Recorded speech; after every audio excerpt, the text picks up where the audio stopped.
Hello అండి. అందరికీ అనుకోని ప్రేమ పార్ట్ 46.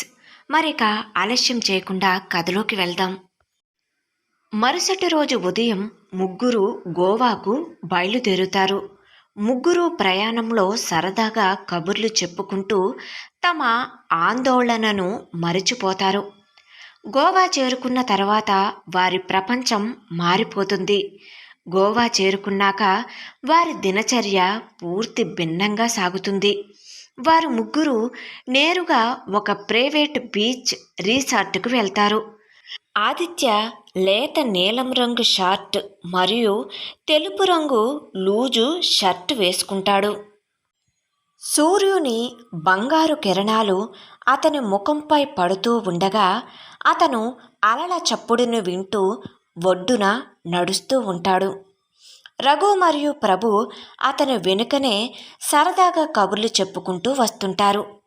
మధ్యాహ్నం వారు సీ ఫుడ్తో లంచ్ చేస్తారు. సాయంత్రం ఒక బీచ్ పార్టీలో డీజే సంగీతానికి అనుగుణంగా స్టెప్పులేస్తారు. ఆదిత్య చాలా రోజుల తర్వాత తనలో బాధను మర్చిపోయి నవ్వుతాడు. రెండవ రోజు ఉదయం వారు వాటర్ స్పోర్ట్స్ కోసం వెళ్తారు.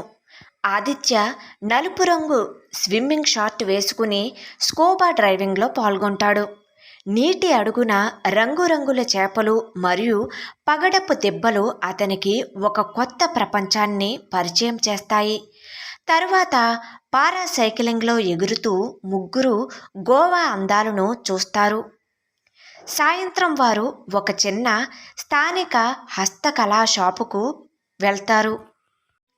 అరే, ఇక్కడ చాలా వస్తువులు ఉన్నాయే, మా సుజాతకి నేను ఏదో ఒకటి కొనాలి అని అక్కడే ఉన్న వస్తువులను సెలెక్ట్ చేసే పనిలో పడతాడు రఘు. అవును, వసు నన్ను హ్యాండ్ బ్యాగ్ తీసుకురమ్మని చెప్పింది అని ఒక మంచి బ్యాగ్ను సెలెక్ట్ చేసిన తరువాత ఆ ప్రక్కనే రంగురాళ్లతో పొదగబడి ఉన్న గాజులపై ఆదిత్య దృష్టి పడుతుంది. వాటిని తీసుకుని తదేకంగా చూస్తూ ఉండగా ఆ గాజులు ధరించిన ఒక అమ్మాయి చేతులు మాత్రమే అతని అంతరంగాలలో కనిపిస్తుంది తప్ప ఆమె ముఖం మాత్రం కనిపించదు. వీటిని చా యా అని ఆదిత్య అనుకుంటుండగా, అరే ఆదిత్య, ప్రభు ఇటు రండిరా, వీటిని చూడండి అని అక్కడే ఉన్న కొన్ని వస్తువులను చూపిస్తాడు రఘు. ఆదిత్య తన చేతిలో ఉన్న గాజులను అక్కడే ఉంచేసి రఘు దగ్గరకు వెళ్తాడు. ఆదిత్యకి తన చేతిలో ఉన్న బ్యాగ్ను చూసి, బావుందిరా ఆదిత్య అని కితాబిస్తాడు రఘు. అరే ప్రభు, మరి నువ్వేం తీసుకోలేదేం అని అడుగుతాడు ఆదిత్య. వాడు ఏమైనా తీసుకోవాలి అంటే ఈ షాపు సరిపోదురా, వాటిని ఎంతమందికని పంచాలి అని అంటాడు రఘు. అవునురా, నేను ఎవరి అలకను తీర్చాలి, తీసుకురాలేదు అని. నాకు తెలిసిన వాళ్ళందరినీ సాటిస్ఫై చేయాలి అంటే ఇటువంటి షాపులు కనీసం 100 ఉండాలి అని అంటాడు ప్రభు. ఆ మాటలు వినిన ఆదిత్య, రఘు గట్టిగా నవ్వుతారు. షాపింగ్ పూర్తయిన తర్వాత ఆ రోజు రాత్రి వారు క్యాండిల్ లైట్ డిన్నర్ చేస్తారు. అక్కడ ఉన్న స్థానిక వంటలను ఆస్వాదిస్తారు.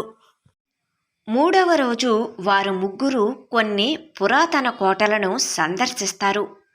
ఆదిత్య సాధారణ టీషర్ట్ మరియు షార్ట్ వేసుకుంటాడు. తలకు టోపీ పెట్టుకుంటాడు. చారిత్రక ప్రదేశాల గురించి తెలుసుకోవటం ఆదిత్యకి ఒక కొత్త అనుభూతినిస్తుంది. సాయంత్రం వారు ఒక క్యాసినోకి వెళ్తారు. అక్కడ కొంచెం సమయం సరదాగా గడుపుతారు. రాత్రి వారు లైవ్ మ్యూజిక్ ఉన్న ఒక రెస్టారెంట్లో భోజనం చేస్తారు. 4వ రోజు పగలంతా బయట తిరుగుతారు. ఆ రోజు రాత్రి పూటను వారు ప్రశాంతమైన రెస్టారెంట్లో కూర్చుని మాట్లాడుకుంటారు. అరే ఆదిత్య, నువ్వు ఛాయాని నిజంగా ఇష్టపడుతున్నావు కదరా, నీ కళ్ళల్లో ప్రేమ కనిపిస్తుంది అంటాడు రఘు. అవునురా, నువ్వు ఎప్పుడూ ఏ అమ్మాయి గురించి ఇంతలా మాట్లాడలేదు.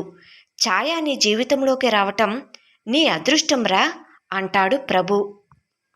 ఆదిత్య మౌనంగా వారిద్దరి మాటలను వింటాడు. ఛాయాతో గడిపిన క్షణాలు అతని మనసులో మెదులుతాయి. ఆమె మంచితనం, ఆమె నిజాయితీ, ఆమె నవ్వు అన్నీ అతన్ని కలవరపెడుతుంటాయి. ఛ! నోరు ముయ్యండ్రా. ఆ అమ్మాయి మీద నాకు ఎలాంటి ఫీలింగ్సు లేవు. కేవలం మా ఇద్దరి మధ్య వసు పెళ్ళి అయ్యే వరకు ఉన్న కాంట్రాక్టు మాత్రమే అంటాడు ఆదిత్య. తన మెదడులో వస్తున్న ఆలోచనలను బలవంతంగా చెదరగొడుతూ. ఒరే ఆదిత్య, నీ మనసులో ఇప్పుడు వస్తున్న ఆలోచనలను నీ బుర్ర పైకి రాకుండా అణిచిపెడుతుంది చూసావా? అదేరా ప్రేమంటే. కాంట్రాక్ట్ పెళ్ళైనా సరే మీ మధ్య ఏదో బలమైన బంధం ఉంది అంటాడు రఘు. ఆ రోజు రాత్రి ఆదిత్య ఆలోచనలో పడతాడు. రఘు మరియు ప్రభు మాటలు అతని హృదయాన్ని తాకుతాయి. అలా ఆలోచిస్తూనే మెల్లగా నిద్రలోకి జారుకుంటాడు. అనుకోని ప్రేమ కథ కొనసాగుతుంది. కథ నచ్చినట్లయితే తప్పకుండా లైక్ చేయండి. అదేవిధంగా సబ్స్క్రైబ్ చేసుకుని ఎంకరేజ్ చేయవలసిందిగా మనస్ఫూర్తిగా కోరుకుంటున్నానండి. Thank you.